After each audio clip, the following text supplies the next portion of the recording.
I was a closet drinker Yeah. because I had shame around it. I felt shame around drinking. It wasn't enough, obviously, to keep me from drinking, so I hid all of it. I've never done one thing half-assed in my entire life. Yeah. If I'm going to do it, I'm going to go as hard. I'm not going to be good at it necessarily when I first try something, but I'm going to go as hard and tough as I possibly can. And drinking was no different. You know, it was like one drink. No, I want 2. No, I want 10. I want the you know what? I better finish everything that's in the fridge right now.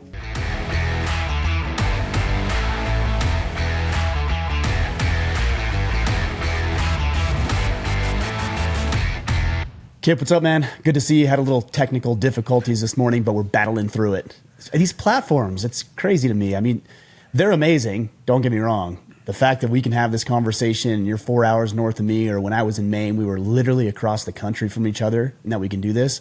But sometimes it just doesn't have that one feature you need, or it's the best platform, but doesn't have the one, and the other one has the one, but it's not the best platform. It's so frustrating at times. That's actually a fun foundational thing in software applications, and it's simplicity or feature set. You decide. But if you want all the features, it's not going to be easy to use.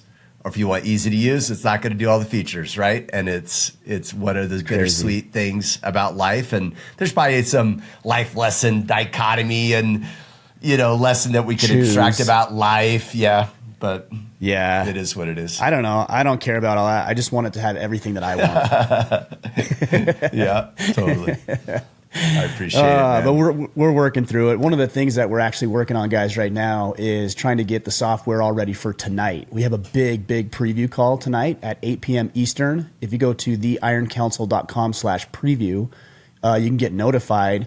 And then at 8 o'clock tonight, you can use that same link, theironcouncil.com/preview, and it's going to take you to whatever platform we end up using tonight. So we'll make sure that's squared away. You don't have to worry about where we're going to be. It's at that link. And what we're going to do is just pull back the curtain a little bit on the Iron Council, ask questions. We did this about 6 months or 9 months ago. We had a lot of guys who were on the fence about our brotherhood, and they know they need other men in their corner. They want to build powerful networks. I asked a question on our Facebook group just the other day about what was your number one struggle as a man right now. And one of the common answers was finding other men that I could be accountable to, that are going to help me on the path. It's amazing to me how often we hear that and then how few people will actually go out and invest in themselves and take the time and the initiative to find something that would work. And that's why we created the Iron Council 9+ years ago. Because it takes the guesswork out of it, it takes the confusion out of it, takes the headache and the frustration out of it. And we put that on our shoulders. We had to do all that so that you guys don't have to. So if you're looking for powerful guys and a framework for succeeding in life as men, theironcouncil.com/preview tonight at 8 p.m. Eastern. Yeah. God, man, it's so important too. I had actually a interesting weekend. I got to go to another church, and they asked me to come speak to them around. Oh, really? Yeah, around self-reliance. And Max, the guy who invited me, I was a little bit like, so I might like, you want me to show up like in your face, kind of like self-reliance, or like a soft version of it? Like, what are we doing? Yeah. And it was funny because at one point, someone made a comment. And it wasn't wrong necessarily, but it wasn't empowering. And his comment was, I really like this, subject, and it helps remind me, like, it's so great that we have a group.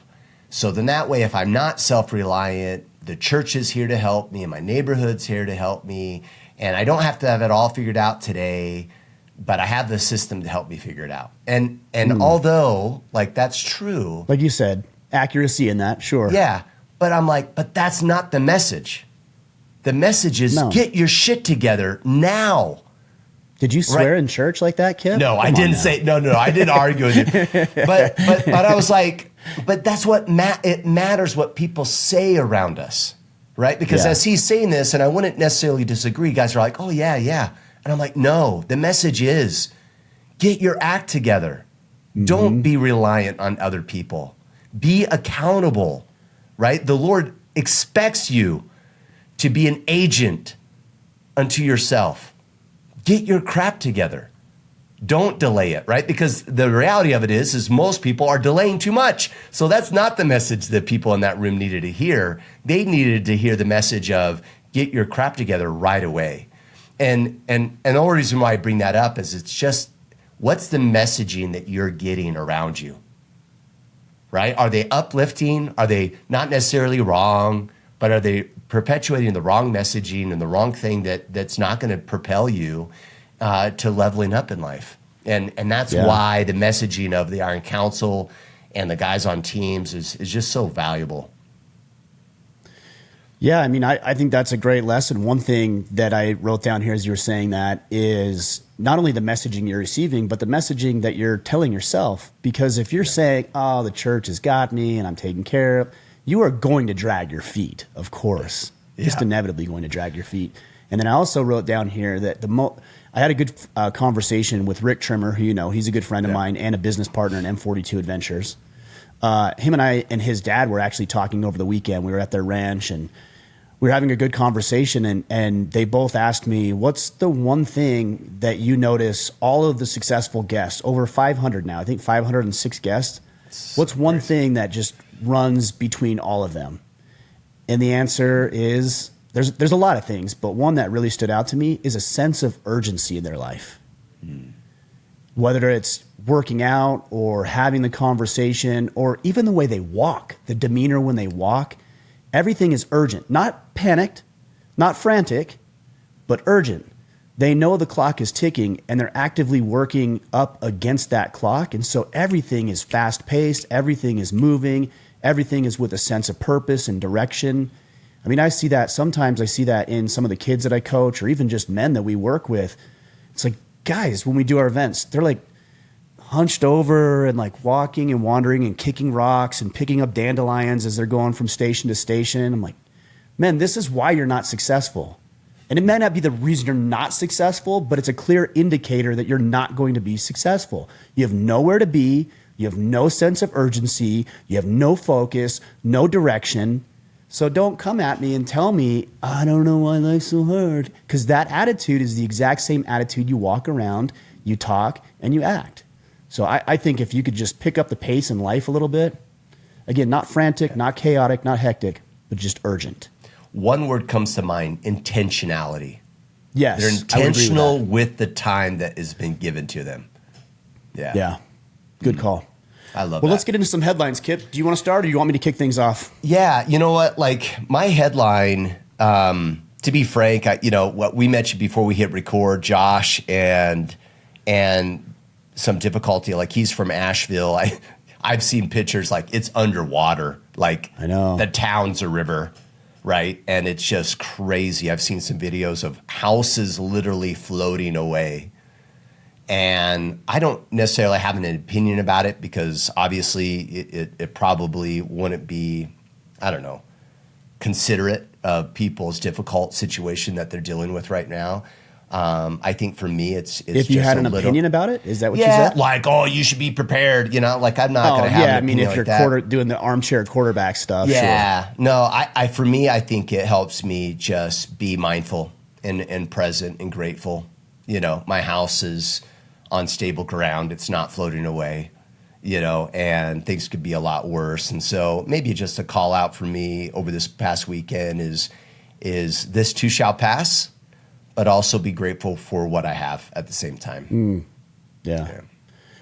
Well, look, I don't mind being insensitive. The reality is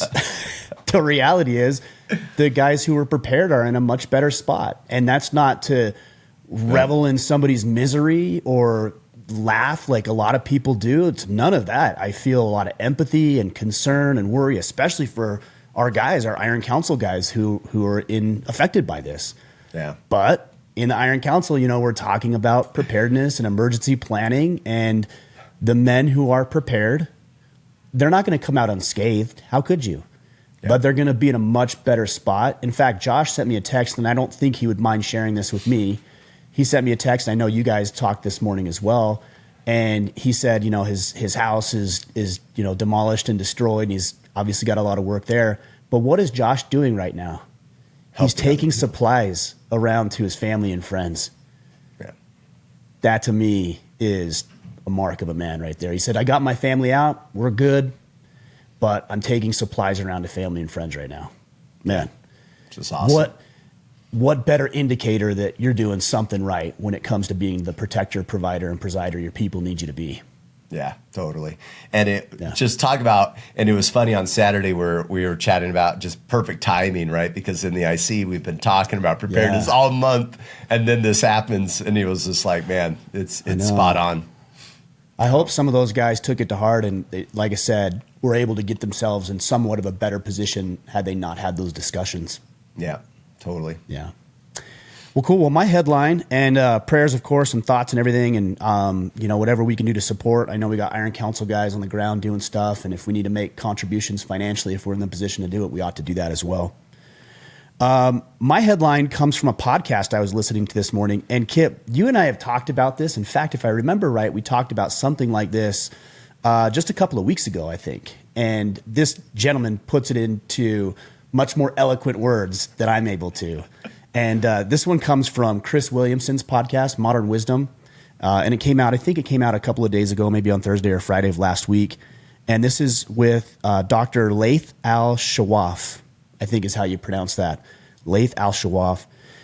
He was talking about emotions. And like I said, you and I have talked a lot about emotions, but in his research, he is saying that not only are your emotions a feeling, but there's actually a physiological response that goes along with it. So all the things that intuitively, Kipp, you and I have been talking about emotions being indicators, he's confirming it, again, in a much more well-versed, eloquent way than I ever was.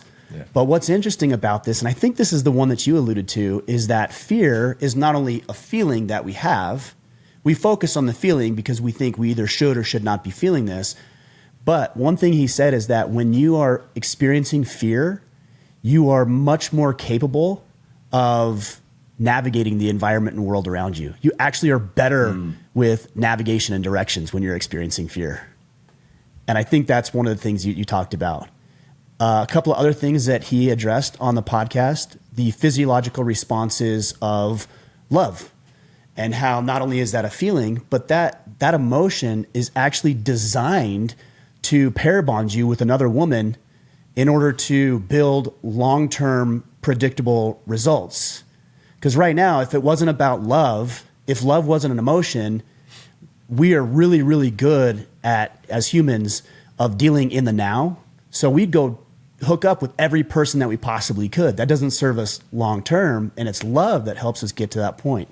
This is the most interesting one to me, though. He said that when you're disgusted, specifically by potential pathogens like disease, airborne illness, that sort of thing. Disgust is a feeling. I'm disgusted. Maybe you can't even figure out why.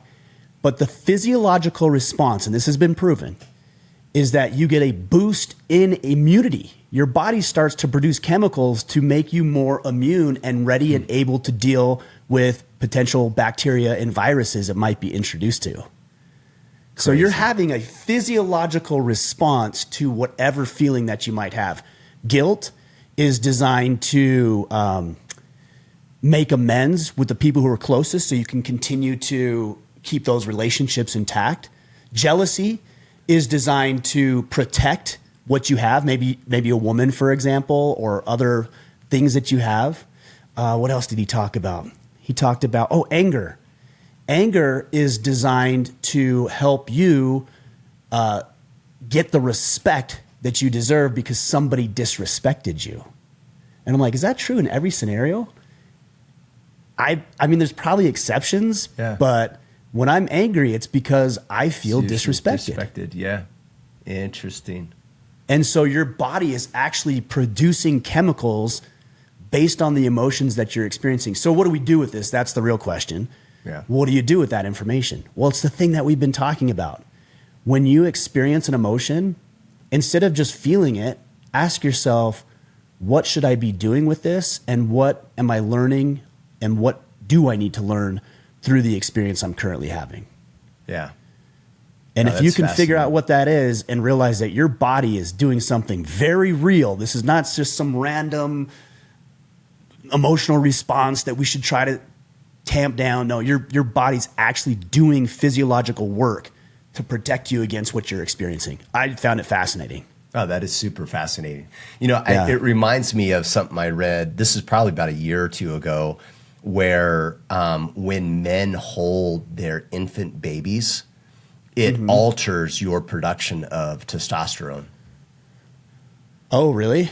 Uh-huh. Like you produce less by having a baby around you. Because you need more nurturing instead of, being angry and throwing the baby out with the bathwater type scenario. And less likely to abandon baby, right? For like another woman or whatever. And it's just the other one that's interesting is it's been proven that testosterone production goes up when you compete and more specifically win. So winning feels good. That's an emotion. It feels good. You're proud, you're excited, you're accomplished, you're happy. And so your body's naturally going to start producing chemicals. My girlfriend and I were talking about this, about love. And we're a little weird sometimes, but we had this thought about love. Everybody says, oh, I'm in love, and you can't really explain it. And the conversation that I remember having with her is that love is basic. It's just chemicals. Yeah. It's really nothing more than that. It's your body producing certain chemicals in order to produce a result. So it's really fascinating when you start thinking about all of the things that you experience is just your body regulating, your organs doing different things, regulating hormones, producing more of this, less of that. It's so interesting to me. Well, and this is where parenting comes in, and a book we talk about often, right? The Boy Crisis, and you start talking about kind of dopamine management when it comes to kids having delayed gratification and doing hard things. And what are you competing with, right? Where are these chemicals coming from? TV and video games, and how does that compare to pleasing dad? Oh, it doesn't even compare at all, right? Like they're going to get more feel goods from playing a game than pleasing you as a father. Whoa, that's a dilemma. So maybe we shouldn't introduce Timmy to video games until he's a little bit older, right? Like it's just super insightful, so we can navigate, right? And we can understand and make better decisions. Yeah, that's great. By the way, Dr. Warren Farrell's coming back on the podcast to discuss his newest book. I can't remember the title right offhand, but it's about building a deep and meaningful relationship with your significant other. So should be good. I love his work. Yeah. Me too. And I love that I don't politically sit on the same aisle as him and that I like him. Yeah. Like I like that. Well, he used to be a raging feminist. Yeah. Did you know that? No, I wasn't sure if he was raging, but I knew, like, from his book, I'm like, I know I don't politically align with this guy. I always put feminism and raging together, so maybe I don't need to say that. Yeah. By the way, I also have another good podcast that came out yesterday with Kelsey Sharon. Her and I have disagreed very publicly about two things in particular, vulnerability and feminism. And we actually had I thought we were going to argue a lot more. Maybe not argue, but debate a lot more than we did. But it is interesting when you start to really get down into the nuance that people aren't really that far off on much. Totally. I mean, you could take the most polarizing subject, abortion, for example. I mean, I don't agree with abortion, but I also can see the argument of a woman wanting to be able to choose for herself. I don't think that's what she's doing, but I can make that connection. I don't agree with it, but I can make it, and I would want that for a woman. I'd want that for myself. And my argument is, well, we're not going to kill babies, and somebody who's pro-abortion has to make that connect. They don't want to kill babies either. Now, they're disconnecting a fetus with a baby, that they're one and the same, but they still want the same thing. They don't want to kill babies either. They are, but it's just interesting how people really aren't that far off on what we want and what we think is right and moral. Well, and how often is our argument really not on logic, but if we disagree, it makes me look bad because I've associated to a political viewpoint and it's a threat to my character, right? Like, and then we're not even debating really at this point. Like it's just emotions flying off the cuff, but crazy world. All right, well, let's get to some questions. Yeah, so we're going to fill some questions from Instagram. To follow Mr. Michler there, that's at Ryan Michler. as dads, Mr. New Dad, ironic, good name there. As dads, we are constantly mindful of what influences shape our children's thoughts and values. From your expertise, what are the key inputs, whether media, relationships, or environment, that we should be most intentional about to protect and positively shape our children's minds and character? Well, I appreciate the vote of confidence when you say expertise. I would say experience, but I would not say expertise, because I'm figuring this out with 4 kids and every single one of them is different. Yeah. But as far as the influences go, I mean, I think the big one, right? All of them, you listed them, right? Media, music, TV programming, YouTube, TikTok, social media, friends. But I think the big one is Phone. right here. Yeah. It's especially for young girls. This thing is poison. It's poison for adults, let alone for kids. So I would not allow them to have social media access on their phones until they're 16, 17, I mean, somewhere up there. So I've got 4 kids. My 16-year-old, he's got an iPhone now. I told him I'm not buying an iPhone. And his mom isn't going to buy him an iPhone. So he ended up buying it himself, but he doesn't have social media on it. If he wants to get on social media, he's got to come get it through either her phone or my phone. And then there's a time associated with that as well. Same thing with my 13-year-old. He's got a Gab phone, I think is what it's called. Yeah. So limited contacts. I think he has access to some music, but we can put parental guidance and disclaimers or whatever on there, parameters and controls. And same thing with my 11-year-old daughter, has a phone, no social media, Gab phone. And then my 8-year-old son has a Gab watch. So he doesn't even have a phone. He's got a watch, and he can call, 5 or 6 people, a video call with those contacts that I have to actually put in on the app on my phone. He can't just go in and program a phone number on there.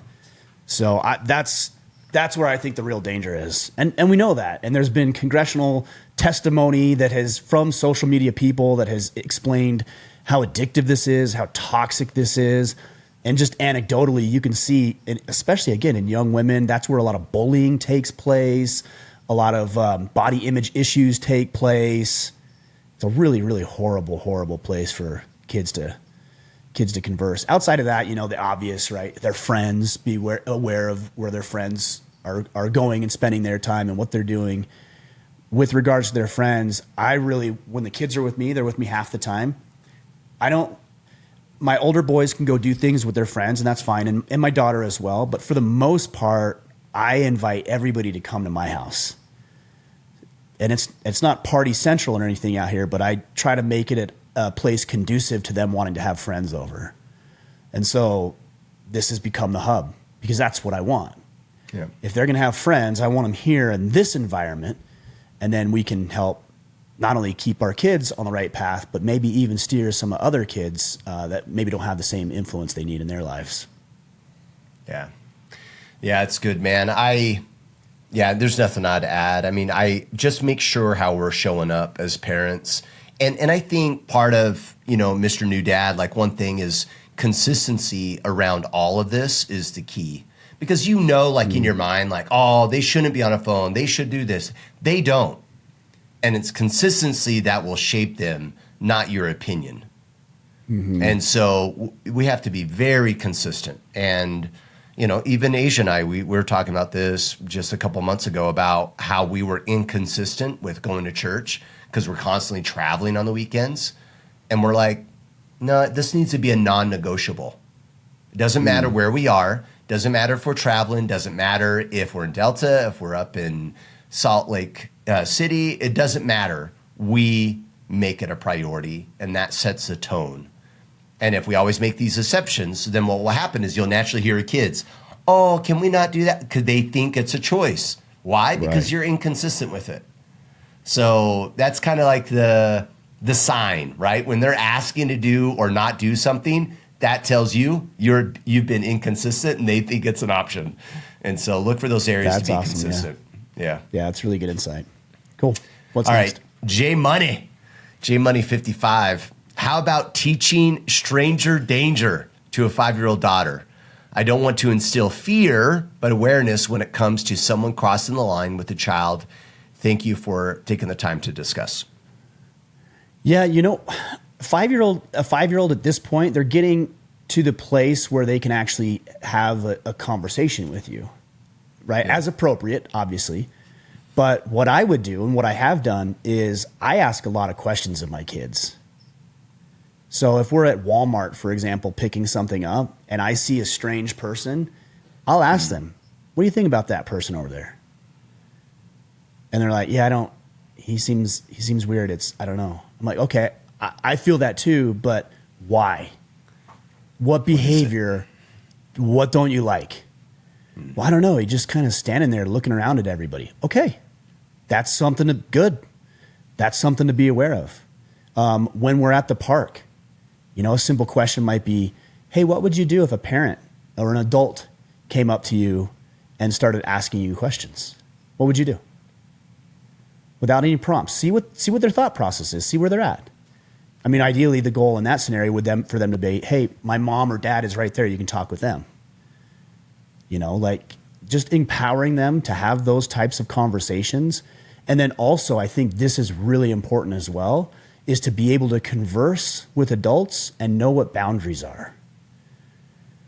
Because a lot of the times kids are under the, how would you say it? Under the influence, I guess, of adults. There's submissive dynamic, by default. Right. Yep. So at school, for example, heaven forbid a kid questions one of the teachers. I actually think a teacher, if it's done in a respectful way, ought to encourage questioning. Yep. Not saying, hey, don't ask me that. Or a scenario where a kid has to raise their hand so they can go to the bathroom. I don't think that's appropriate. If a kid has to go to the bathroom, he doesn't need to ask for permission to have the dignity of going to the bathroom. Now, if it's little Billy who, is out there dinking around and getting in fights and vandalizing everything, okay, that's something that can be addressed, but it should be done on a case-by-case basis, not just a public-wide policy that a kid has to ask to go to the bathroom.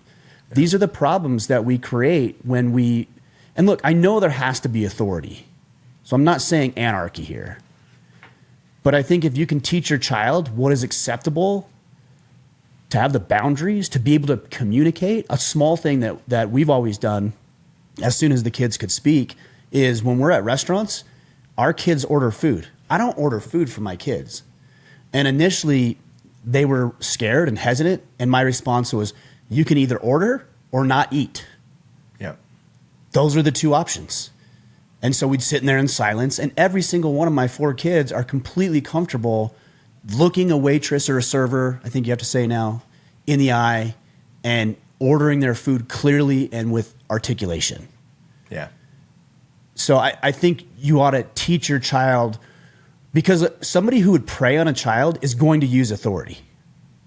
That's how they're going to do it. Oh, I'm supposed to get you because I'm supposed to look after you. Your mom gave me permission to come pick you up. They're going to play the authority card.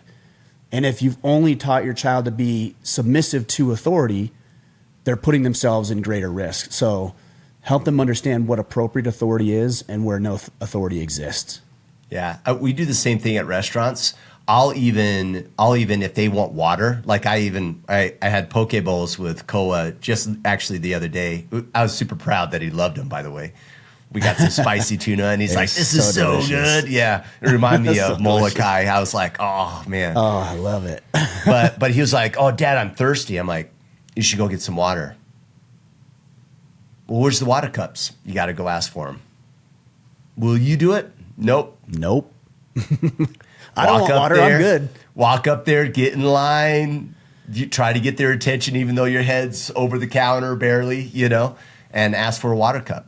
Right, so we do that all the time, and I want to call this out for J Money because this is what you shouldn't do. So a couple years ago, we had Uprising. You had some specialists there show us how to get out of being tied down with zip ties and to pick locks. I even bought like a pick lock kit afterwards. Yeah, I mean I nerded out, and I had this brilliant idea. And I was like, oh, I'm going to teach this to my kids. grab my two daughters, and at the time they're probably like, I don't know, 10 and 8. And I'm like, this is what you're going to do if someone kidnaps you. And I'm like, duck tight. They're both crying within like 10 minutes. I'm scared. What are we doing? You know, and totally backfired. Right. So don't do what I did and create this huge fear problem out of my excitement. Right. I should have been asking questions like what you would recommend versus just straight up like trying to tie my kids up and have them escape. So it was kind of funny. I don't know, man. Like I saw one, I think it might have been Tim Kennedy where I think it was Tim where he either did it or he had somebody kidnap his daughter. Did you see that? How she would handle it? I don't know if it was Tim. I don't want to say it was Tim. Gosh. I'm thinking it was Tim. That sounds like something he would do, but it might not have been. But whoever it was, they kidnapped the daughter and like pulled her into a van and did the whole thing.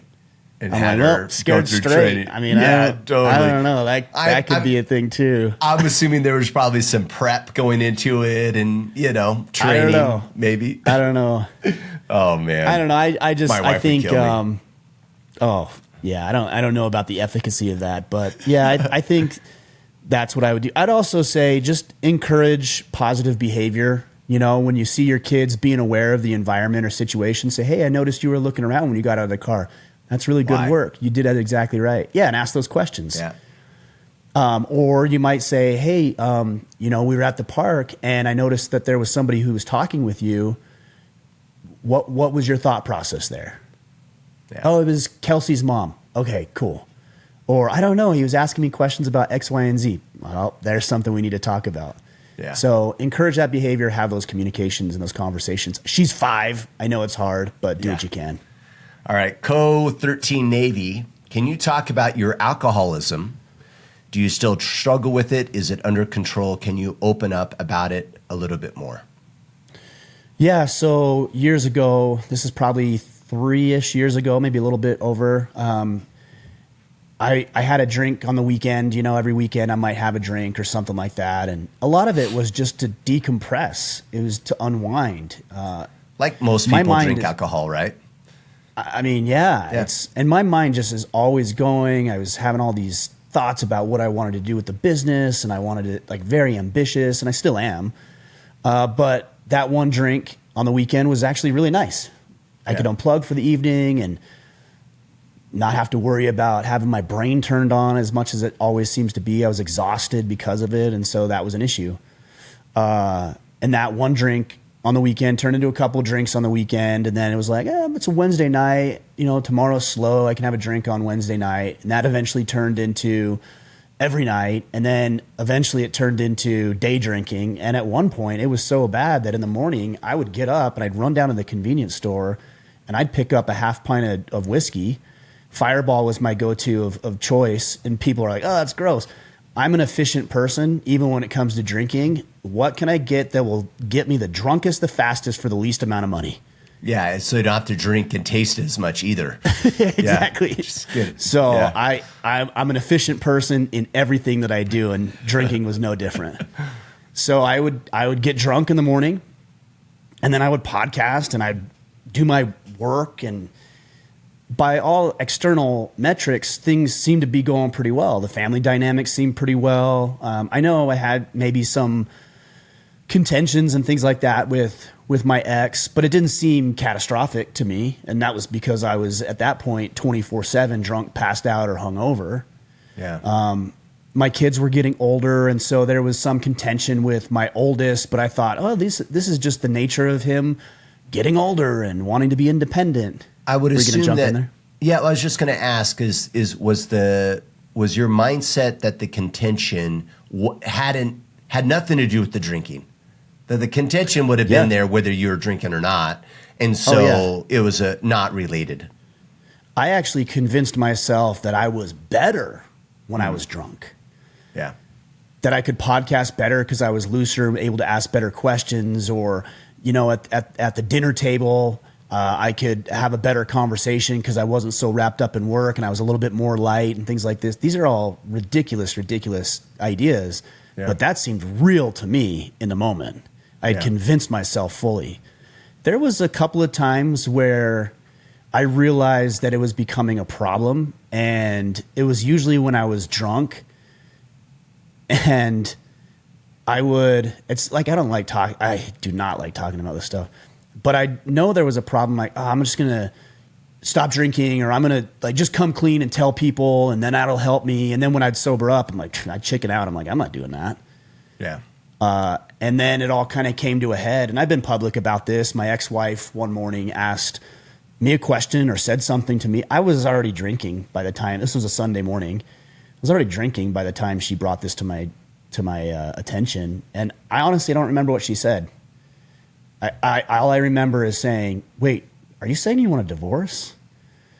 And she said, yes. And that was a Sunday. On Monday, I went to my first AA meeting. It was either Monday or Tuesday. Also on Monday, I hired a therapist through BetterHelp and started going through the process of getting sober. And I spent 6 months, about 3 or 4 months going to meetings. I stopped going to meetings, but about 6 months trying to rebuild the relationships and keep the family together. And it was too late, by that point. So we ended up divorcing. And I wouldn't say now that it's a struggle.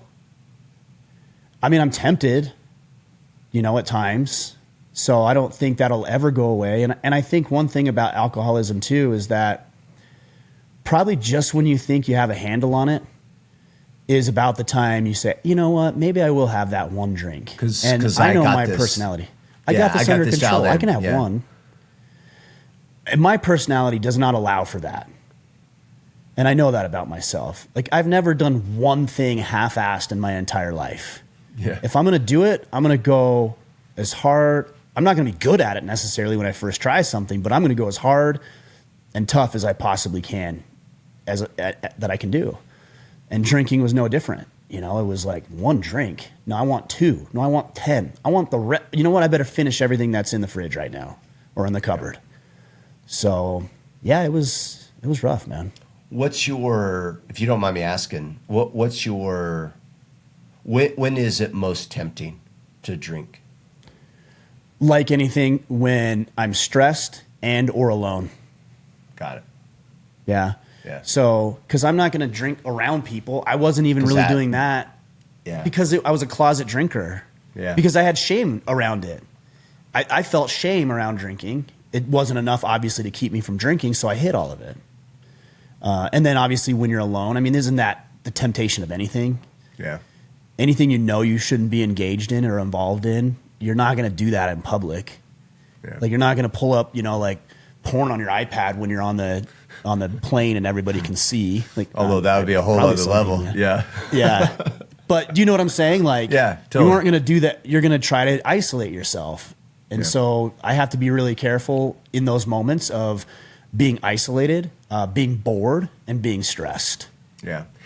When you started AA,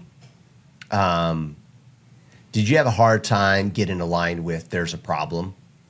You know what I mean? Like, did that take a while where you're like, no, like these guys are full of, like, pushing against it? Like, I want to get better, but maybe I'm not really in an agreement that I have an issue? No, I knew it was an issue. Okay. I mean, and because I had let it get so catastrophic that my wife of 18 years, my ex-wife of 18 years was considering leaving at that point. Got it. So that's pretty catastrophic. Yeah. So that kind of helped me realize, okay, this is a real issue here. Yeah. And maybe I was just looking at it from an external perspective, but I was able to internalize that. I will say when I went to AA, though, in all fairness to everybody who was there, I had a really hard time resonating with them. I did not see myself like them. Yeah. And many times I remember vividly having the thought, how in the world did I end up in this room? Yeah. Because I just didn't resonate with it. And I still don't. I don't resonate with I'm an alcoholic. That's not a phrase that resonates with me. I know I'm susceptible to alcohol. I know I look at it differently just based on my behavioral issues and the way that I show up. So I have to be very aware of it. But I'm not going to use that label. But I also know that there's other people who say that about themselves. And if that's what helps them stay sober, that's great. Yeah. If something else helps you stay sober, that's great. I don't really care what it is. I'm just trying to figure out a way that works for me. So I'm not telling you it's the way. I'm telling you it's the way that's working for me. Yeah, I remember you making that distinction, over a year ago. And I kind of agree with you. Obviously, I can't relate, but like the way I saw it was almost like if you're overweight and you're fat and then you start being healthy and going to the gym, you don't walk around with the identity of I'm fat. You're like, that's not even who I am. Like when you have the mindset of transformation, it's like, no, I am this. I'm not my past. And so the way you've said it, that's how I'd relate it to you. I'm like, that makes sense, not to hold on, drag it forward with you. But to your point, if you're at risk a lot, then maybe holding on to the fact that like you are an alcoholic and it only takes one, like to the seriousness of that maybe is what people need. And I think that's what somebody who would identify with a term like that would say is they would say, hey, that reminds me of the danger that I'm in if I expose myself to this poison. And I've heard people, notable people, guys like Andy Frisella. Andy has said, like, oh, I'm a fat kid at heart. Because he's mentally not fat in his now, mind. Yeah. But I think, I don't want to put words in his mouth, but if I had to analyze that to the best I can, I think he's saying that because he has to be very aware and fight against a natural tendency to overeat or be lazy or, whatever his thing is. So I used to be like, don't do that. Do it this way. This is the only way that works. But as I get older and get a little gray in here and I see a lot more men dealing with and overcoming a lot of hardships in multiple ways, I realize maybe there is some gray area or maybe there is some nuance or maybe what works for me doesn't work for that guy and vice versa. And I'm okay having space for that. Yeah, totally. I find it not shocking. It's surprising, and I actually love the story, especially to tell my boys that are young men that how many men don't drink alcohol. And it's not a religious thing at all. It is 100% not optimal for me thing. And how many guys in the IC don't drink because they know it's just not an ideal state for them, period. I think that trend is growing too. Yeah. I've heard people say that alcohol is really interesting because it's the one drug that if you don't engage in, people think something's wrong with you. Totally. Yeah. So there's been this huge, since the dawn of this country and as long as men could ferment grapes, that we've been consuming alcohol. Yeah. And I don't have anything against alcohol. And people ask me that, like, do you hate it? No, I don't hate it. I hate the way that I engage with it. But if somebody wants to have a beer on the weekend, that's no issue of mine. I was up with some friends at the ranch the other day, and one of my buddies was having a couple beers. Like, that's fine. Like, you can that's your choice. And if you can handle it and be appropriate and you just like to let loose and that's okay for you, then by all means. Again, that's where that nuance comes in. I'm not here to judge whether you do or don't, but I'm telling you, if you have an issue, then you have to change your life and you have to do something different if you want different results in your life. Yeah. Know thyself, right? Yes, for sure. All right. The Michael Streno, curious question, not pertaining to me, but I'm just curious. How Asking can you help? For a friend? Got it. I know. Yeah. How can you help manage? Oh, never mind. I was going to say something bad. No, go ahead. I was gonna guess what his question is. I'm not. Go ahead. I'm going to be quiet. No, it's actually, I don't even know why he would say this because it wouldn't reflect negative on him if it was the case. But okay. How can you help manage the relationship between your wife, girlfriend, and an ex-wife / mother of your children? So navigating the relationship between the girlfriend and the new wife versus, the ex-wife. I mean, I think there has to be a lot of conversations about it with your girlfriend about what type of involvement she's even comfortable having. Is it she wants complete distance and that's where she's comfortable? Is it that she wants to be cordial or say hello? I can't imagine. I actually have friends that their ex and their new girlfriend are actually friends. Yeah. And I don't see that working for my dynamic, but for other people, if that works, okay. That's hard for me to see, but okay. But I think the conversation really is going to be centered around what is your girlfriend comfortable with when it comes to the type of relationship, and also what is she comfortable with the type of relationship you have with your ex too. Totally. Because look, I mean, obviously, she's not going to want you to be buddies. I don't think with her. There's some concerns I think that come up when that's the case. But if there's kids involved, there has to be communication. And so I think it's fair to ask her, hey, does this bother you? Or what are you looking for? Or what are you comfortable with? And whatever it is, I think you just kind of have to respect that. And if you can't do that, then maybe the relationship isn't going to be one that you can pursue because you're not interested in it, in what she's after, and she's not interested in the way you're doing the rest of your life. So I don't really see that being a relationship that can continue. Now, there might be some compromise and some different things. I also tend to believe, I'm just assuming here, that just be open.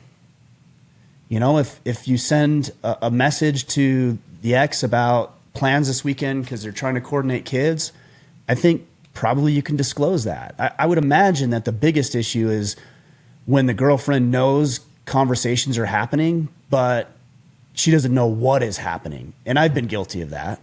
Yeah. And it's not nefarious or anything like that, but I have been guilty of not disclosing that. And what that does is it creates concern and worry and possibility for contention. So I think there's communication that needs to take place. And then I think it's just disclosing what's happening so she doesn't have to guess. Because usually when people guess and assume, it's way worse than it actually is. Yeah. Yeah. A couple things come to mind. And the first is, what's the intent, right? It's what's best for your kids, right? And not lose sight of that. The second is, eventually, if girlfriend turns to wife, she's the priority. Oh, of course. And so don't lose sight of that.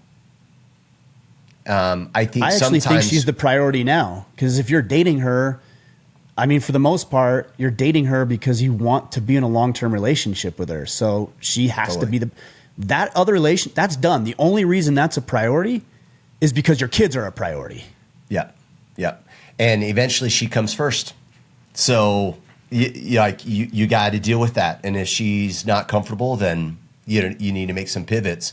The other thing is, usually this becomes a bigger issue when there's struggle in the relationship. And so so double down and make sure that the relationship with your girlfriend and your current wife is like buttoned up, that it's solid. Your girlfriend and your ex-wife. Yeah, no, your relationship with your current wife is established and strong. That way you can deal with ex-wife without much difficulty. But if we're on rocks, oh man, that's just another item that's just going to make things even more difficult, right? So just make sure those relationships are buttoned up. I think it's like anything. The more you communicate about it and the more level-headed you are about it, I think, guys, not just in this context, but it would be easy if you didn't think anything wrong about, let's say, the relationship you had with your ex was no issue. And then she comes to you, but she's got a concern about it. And then you get super defensive. That also indicates to me, it's not always true, but I think a lot of people read that as guilt. Yeah. So when you're, in this case, I think is it his girlfriend or his new wife? It's his girlfriend, right? He says wife/girlfriend, right? So okay, yeah. So in this case, if she comes to you and says, "Hey, I have concerns about the way that you're communicating with so and so," okay, you don't need to get defensive. She's not accusing you of anything. She's saying, "I have concerns." So okay, well let's hear them. What are they? And you don't need to say, "Well, the reason I do this," and you don't need it. She knows why. She's worried it's going too far. Yeah. So I'm guilty of that too. Like when people explain things to me that they're upset about, I sometimes have a tendency of like, it's not a big deal. Like this is why. And I explain. And what I'm doing when I do that is I'm invalidating how they feel. Yeah. Cause your explaining doesn't take away the feeling. No, because they already know the rational explanation. They think it's irrational, which is why they have an issue with it. Yeah. Yeah, totally. All right, El Gringo, Lobo 97, biggest red flags in women. Biggest red flags. Oh, man. I think I did a podcast on this and green flags. I think how, well, one thing we talked about this last week is one thing is a level of awareness. Like self-awareness. Yes. Yeah. And so if she has no self-awareness, I'm not interested in that relationship. Because all of us are batshit crazy. All of us. Yeah. Her, you, all of us. Yeah. That's not the issue because we know that's going to be the case. The issue is, does she know that? And if she does, and she's actively working on addressing those things, I think that's certainly something I can work with.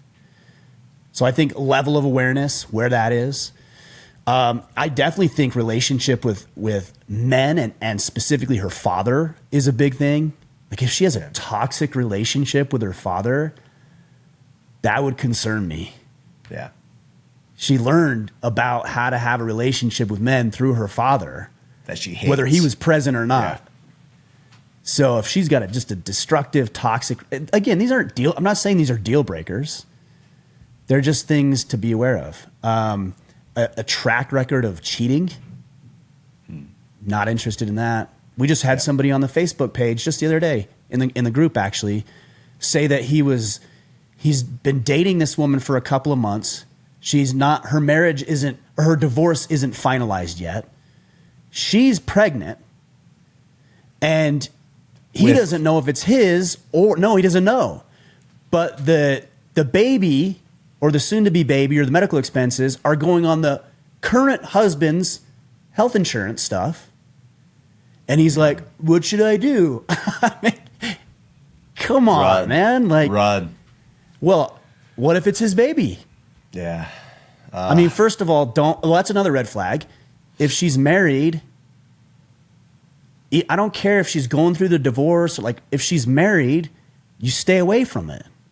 Yeah. Now, if she's already divorced, it's fine. Okay, got it. But if you're still married and it's not finalized, cool. We can sync up in 6 months if we're still interested in each other then.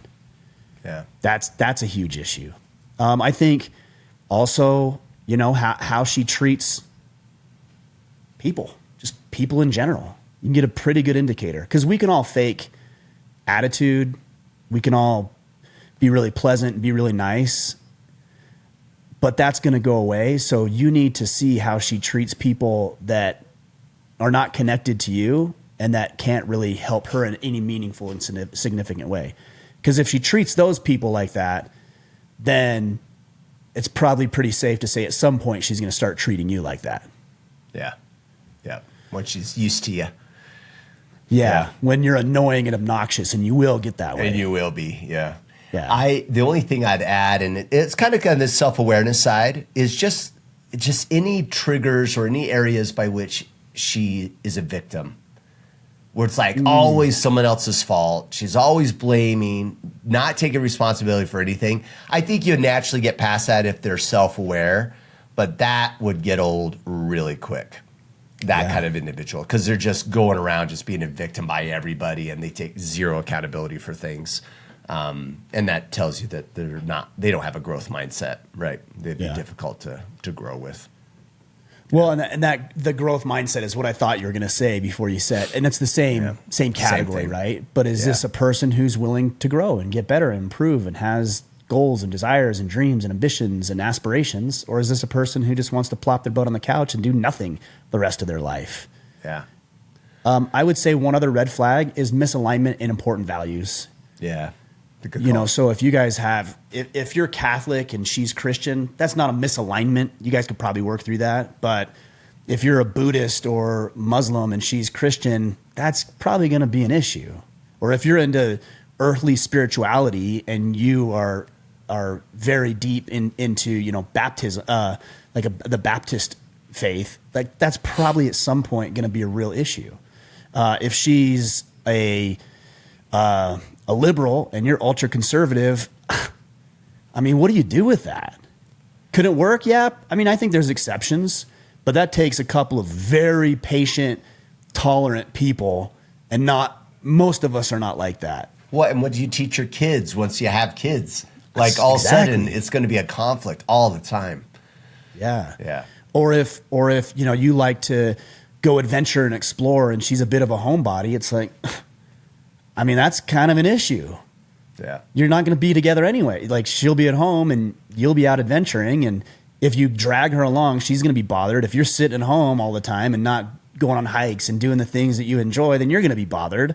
Like, I think really date to figure out, is this a person that I could see myself spending all the time with? And again, as we opened up this conversation, love is chemicals.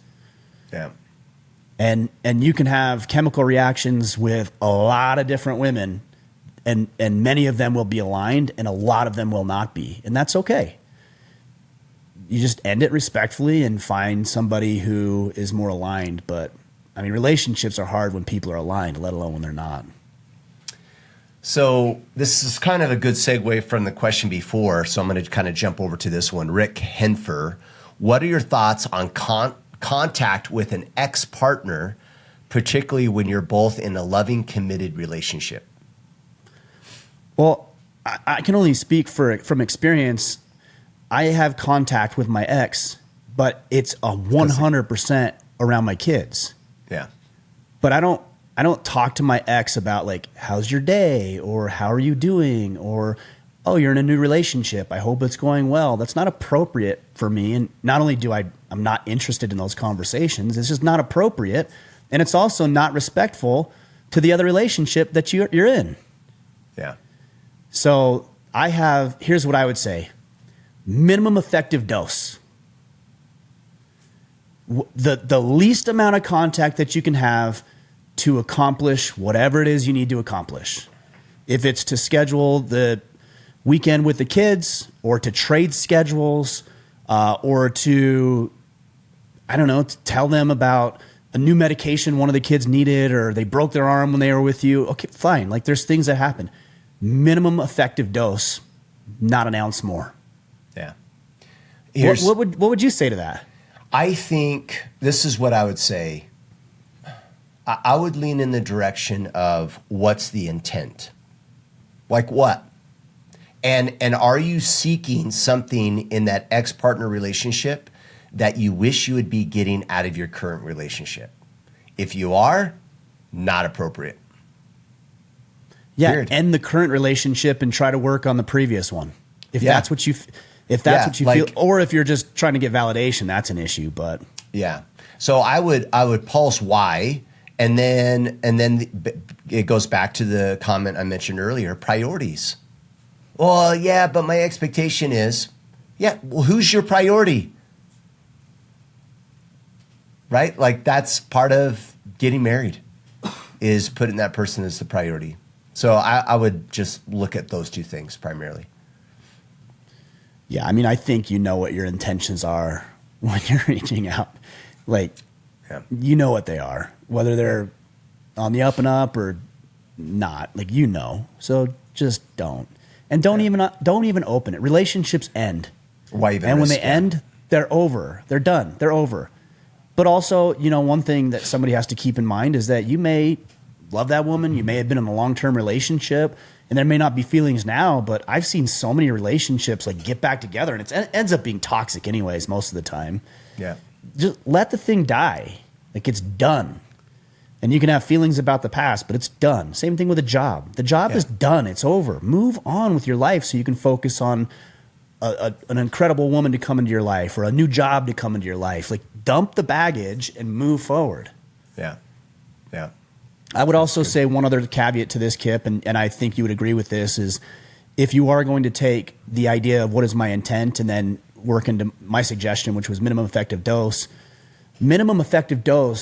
does not mean be short and rude and a jerk, because that's not effective.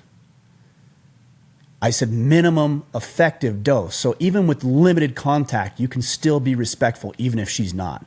You can still be the higher person even if she's not willing to be. Minimum effective dose. And it's not about you. It's about your kids. And if you don't have kids, clean break, zero contact. Yeah. Okay, last question. Superman Sexton, when does knowing your worth and ego meet? I find myself searching for this answer often. How do you know when you're asking for what you're worth versus what you think you're worth? How can you drill down the difference and recognize your worth from just hyping yourself up to be more than what you are? Well, you're talking about two different things here, I think. And you're saying that they're one and the same. And maybe it's semantics, but this might help clear this up a little bit. To me, when somebody says worth, that verbiage to me means your worth as a human being. Yeah, good point. It's your divine, I'm a son of God. That is my worth. I have an infinite level of worth as a divine son of God. That's what I think about worth. Yeah. There's another word, value. Yeah. And you mix the two up. So because now you started talking about going to an employer and asking for a raise. That's not worth to me. That's value. What value can you bring that company? Yes, exactly. Yeah. So what you have to do is you actually have to look at what other people are getting paid for the work they're doing. You have to look at the revenue that you're generating and bringing in. You have to look at the goals and objectives of your employer and see what he needs. And you actually have to take into consideration his perspective. And that's one thing a lot of people don't realize about value and also about capitalism. When we're talking about capitalism, let's say that I wanted to buy this pen from you, Kipp, because you make great pens. And I need a pen. You do. And I need one. So you come to me and you say, hey, this pen is $2. If I think that this pen is worth more than $2, then I'll pay $2 for it.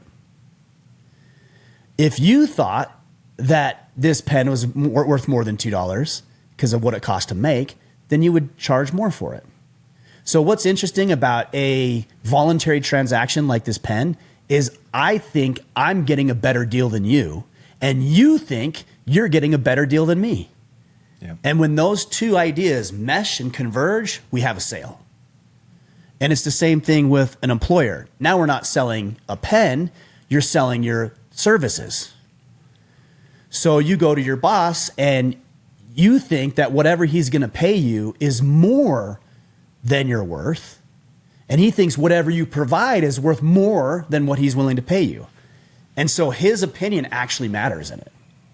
And if you can't come to a consensus, then you have to go look elsewhere for another job. So the reason I even bring that up is because it's important to take into consideration what your boss might value. Because right now you might only be seeing it through your lens. Well, I have a mortgage and I have kids and I've been in this business for 30 years and I have this expertise and I know how to do this and I have this credential or this designation or this degree. And your boss is like, I just need you to sell more shit. I don't care about any of that. Yep. And he's not wrong, by the way, because that's what he values in that relationship. But if you really spend some time thinking about what he might want, and maybe it's increased revenue, probably. Maybe it's increased market share. Maybe it's just understanding the market and competitors are doing, and that's where research and development comes in for you. Like whatever it is, see it through his eyes, and then you guys will find that spot. Yeah, and there is no room. In fact, Superman Sexton, there's no room for ego here. This is a logical thing.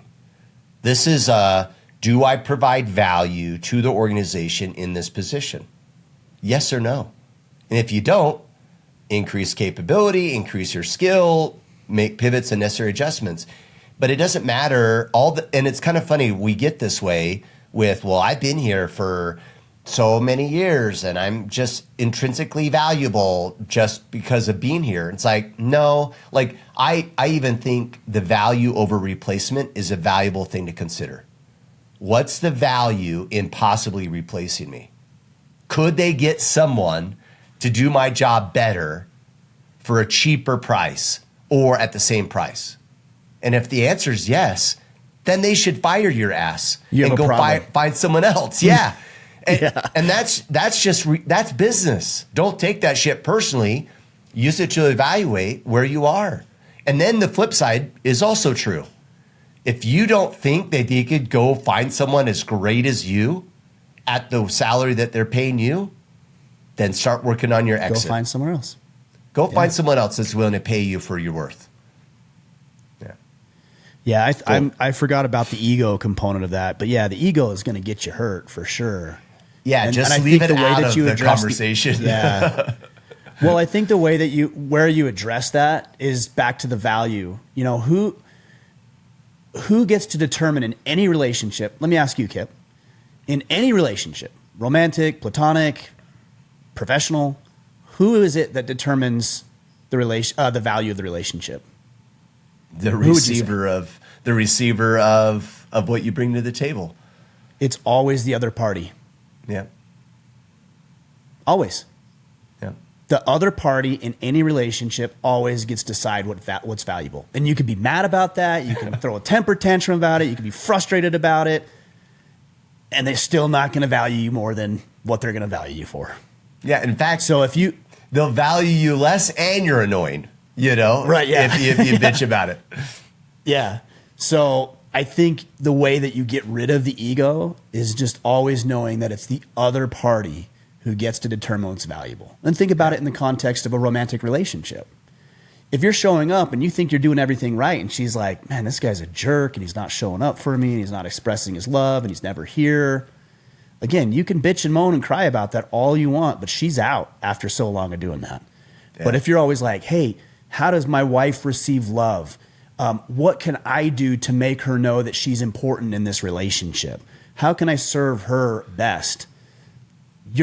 There's no ego in that because you're not worried about yourself. You're worried about how you can serve her in the relationship. And that's how you get rid of the ego. Yeah, if she's not feeling it, then you're not doing it. It just is what it is. Exactly. Yeah. Or you're doing it wrong, which is a story for all of us. Yeah, I was going to say, that's a whole other episode. Totally. Friday Field Notes. Okay, cool, man. Well, preview call. Do you want to talk through that really quick? That's our big takeaway. Yeah. Again, guys, we've got the Iron Council preview call. Actually, now that I say that, I shouldn't have even brought that up. The preview call is tonight, Monday, and this won't come out till Wednesday. It's over. It's over. If you didn't get the preview call, then you're out. That's maybe hilarious. Because of that, maybe I should leave it open till Wednesday because now I feel a little bad that I was teasing you guys with the Iron Council. So here you go. The preview call's done. Today's your last day to join us for this fourth quarter. Yes. Orderman.com/Iron Council to sign up. Yeah, we make mistakes too, guys. So bear with us. That's funny. All right, guys. Appreciate you guys today. Great questions. We will be back on Friday, and hopefully we'll see you inside the Iron Council. Until then, go out there, take action, and become a man you are meant to be.